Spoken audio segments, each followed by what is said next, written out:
The 16 Ford Explorer, if you want to check your cabin air filter, you're going to have to remove the glove box door.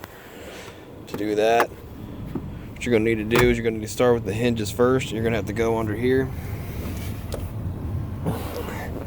You're going to have to disconnect the hinges. See this little white piece? There's a little white thing right here. And there's another one on this side here. These guys actually hold the bottom of the glove box hinge together. You're gonna need to get a little flathead screwdriver or something, and you're gonna need to pull it this way and disconnect it. See how I disconnected it? Okay, it's kind of tricky at first.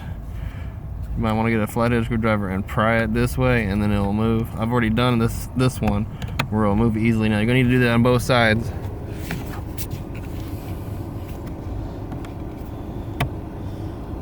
Okay.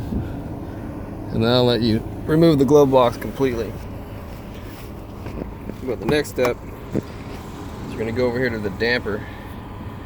You're going to need to disconnect the damper. It's pretty simple. Just grab it, pull down on it, and you can disconnect it. You can let it go. You're going to get it back later. But now's your stops.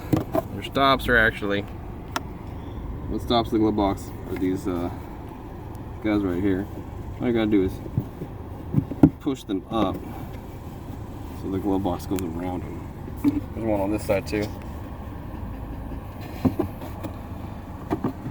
Okay, then the glove box will come down, come out all the way. See if I can show you a picture of these hinges here, because this is where it seems to be a little tricky, is where these hinges are at. Alright. Your hinges there. Anyways, cabin filter is located right here.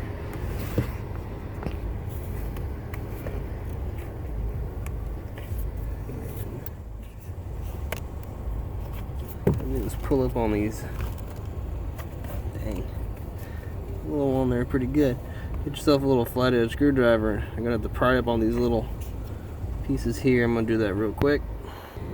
Alright, well I put a screwdriver on this one. I actually broke this tab off, so this plastic is pretty brittle, so be really careful.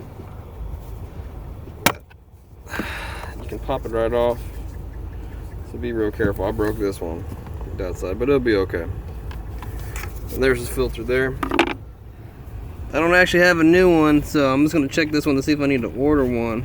I'll leave a link down in the description box for where you can get one if you need one. This one is pretty darn dirty. It's pretty nasty.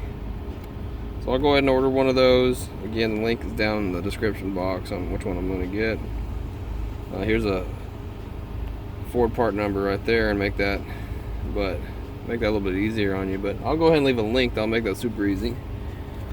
So get your new one. Get your old one. Just drop it back in there. Let's see if this door goes on. No problems. Yeah, I'll be alright. As long as I still have one clip, it'll be okay. Sounds pretty solid still. The glove box. I'm just gonna jam it in there. It kind of stays. Okay. And gonna have to use two hands, but you're gonna have to put the glove box back with your left hand and then grab the damper cord and hook it back up. It just goes right back. The little hinges. Just slide them back on, and that's it.